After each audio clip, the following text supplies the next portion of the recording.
যারা ইসলামের উপর পরিপূর্ণ কায়েম থাকতে পারে না, দেখবেন মুসলমানদের মধ্যে অনেক মুনাফিক মার্কা মুসলমান আছে, কথা বলেন ঠিক কিনা? তারা দেখবেন সামনে আসলে একটা বলে, পিছনে যায় আরেকটা বলে। ওয়াজ ময়দানে মাহফিলে আসে, হুজুররা বয়ান করে সুবহানাল্লাহ বলে, কিন্তু বাসায় যায় বলে কি বয়ান করছে, এই বয়ান মানায়?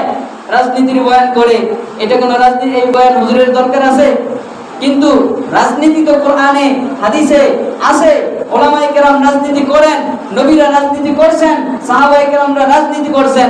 যদি রাজনীতি করে নাই থাকেন, হযরত ওমর ফারুক অর্ধ পৃথিবীকে কিভাবে শাসন করছেন? আমার প্রশ্ন এখানে, হুজুররা যদি রাজনীতি নাই জানেন, নাই করেন, তো হযরতে জুলকারনাইন পৃথিবীর মধ্যে যিনি সারা পৃথিবী শাসন করছেন মুসলমানদের মধ্যে দুইজন, একজন হচ্ছেন হযরতে সুলাইমান আলাইহিস সালাতু ওয়াস সালাম, আরেকজন হচ্ছেন বাদশা জুলকারনাইন রাহমাতুল্লাহি আলাইহি। এই দুজন সারা পৃথিবী শাসন করছেন। আজকে আমরা মনে করি যে হুজুররা মসজিদ মাদ্রাসা নিয়ে থাকবে, রাজনীতিতে আসার দরকার নাই। এটা আমার এবং আপনার ভুল। আমি আর আপনি আমরা ক্ষমতায় ওই সমস্ত ঘুষখোর এবং বাটপার সিটারদেরকে আমরাই তাদেরকে ক্ষমতায় বসার জন্য তাদেরকে আশ্বাস এবং ভরসা দিচ্ছি, যার কারণে আমাদের পকেট থেকে তারা টাকা নিয়ে যায়, কিন্তু আমরা খবর রাখি না। কিন্তু ওলামায়ে কেরাম যদি আসেন, ক্ষমতায় আসেন, দেখবেন ইসলাম যদি কায়েম করতে পারেন। আজকে দেখেন মাগুরার মধ্যে ছোট্ট একটা শিশু, আসিয়া নামক একটা শিশু, সেই শিশুটা ধর্ষিত হয়েছে, 1 সপ্তাহ হয়ে গিয়েছে, কিন্তু তার এখনো বিচার হয় নাই। নিঃশ্বাস ত্যাগ করেছে।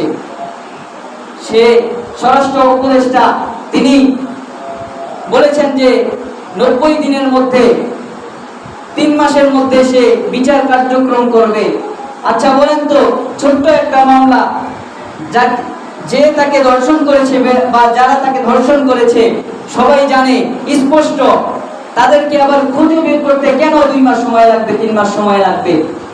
এটা তো 24 ঘন্টা, 1 ঘন্টারও ব্যাপার না। কিন্তু আজকে এই গণতান্ত্রিক দেশে, আজকে এই ফিতনা ফাসাদের যুগে, আজকে এই সংবিধান, যে সংবিধান কোরআনের উপর কায়েম এবং দায়েম না থাকার কারণে আজকে আমার এবং আপনার বোন আসিয়ার মতো হাজারো বোন ধর্ষিত হচ্ছে, কিন্তু তাদের সাথে সাথে বিচার কার্যক্রম হচ্ছে না। এটা একমাত্র আমার এবং আপনার ভুলের কারণেই হচ্ছে, কথা বলেন ঠিক কিনা? ওই যে আমরা চাই ক্ষমতায় তারা আসুক, তারা এসে কি করবে? হুজুররা তো রাজনীতি করতে পারে না, হুজুররা ক্ষমতায় যে কি করবে? এই যে আমার এবং আপনার মধ্যে যে একটা ভুল ধারণা, এই ভুল ধারণাটা আমাদের মধ্যে আসছে কিভাবে? ওই যে 17 বছর ফ্যাসিস্ট যে শাসন কার্যক্রম করছে, হুজুরদেরকে এমন ভাবে জঙ্গি বানাইছে। আসলে জঙ্গি আর রাজাকার তো হুজুররা না, জঙ্গি আর রাজাকার যারা ছিল এটা বর্তমান জাতি জানে, কিন্তু হুজুরদেরকে, দাড়ি আর টুপি পরনেওয়ালাদেরকে তারা জঙ্গি এবং রাজাকার বানাইয়া মুসলমানদের সাথে, মুসলমানদের সামনে, সাধারণ মানুষের সামনে তারা লাঞ্ছিত এবং বঞ্চিত করার একটা অন্যতম পায়তারা ছিল, কথা বলেন ঠিক কিনা? এজন্য আমাদেরকে সচেতন হতে হবে। আজকে মুসলমান সচেতন, আজকে মুসলমানের যুবকরা সচেতন হয়েছে, যার কারণে ছোট ছোট বড় বড় ব্যক্তিদের প্রয়োজন হয় নাই। আল্লাহ তাআলা যেরকম ভাবে নমরুদকে ছোট্ট একটা ন্যাংরা মশার মাধ্যমে নমরুদকে পৃথিবী থেকে বিতাড়িত করেছে, ঠিক তদ্রুপ ভাবে আল্লাহ তাআলা এই বাংলার জমিন থেকে আল্লাহ তাআলা ছোট ছোট কিছু যুবকদের মাধ্যমে, কিছু কিছু তালেবান ছাত্রদের মাধ্যমে আল্লাহ তাআলা এই ফ্যাসিস্ট হাসিনাকে আল্লাহ তাআলা বাংলাদেশের জমিন থেকে আল্লাহ তাআলা ভারতের মধ্যে পাঠিয়ে দিয়েছেন, কথা বলেন ঠিক কিনা? কিন্তু আমরা বুঝি না আমাদের ওপর ইসলামী শাসন ব্যবস্থা যদি কায়েম হয় তাহলে আমাদেরই ফায়দা হয়, এটা আমরা বুঝি না।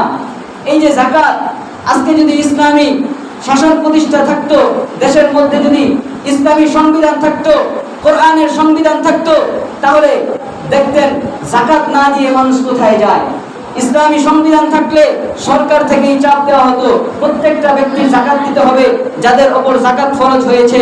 যদি যাকাত না দেয় তাহলে তার জন্য 10 মাস বা 1 বছরের জেল হবে। ওমন যদি একটা নিয়ম থাকতো, দেখছেন যাকাত না দিয়ে মানুষ কোথায় যায়। এজন্য ইসলামী শাসন ব্যবস্থা এবং ইসলামী কোরআনী সংবিধান কায়েম করার জন্য আমাদের শুধু উলামায়ে কেরাম মাঠে দৌড়ায়, আমরা বলি আলেমরা দৌড়ায় কি করবে? আমরা যদি তাদের সাথে না থাকি, তাদেরকে সাহস না দেই, তাহলে আলেমরা একা দৌড়ায় কি করবে? এটা আমারও প্রশ্ন। এটা কারো প্রশ্ন, আমারও প্রশ্ন। এজন্য উলামায়ে কেরামের সাথে আমাদেরকে থাকতে হবে, তাদেরকে সাহায্য সহযোগিতা করতে হবে। আল্লাহ রাসূল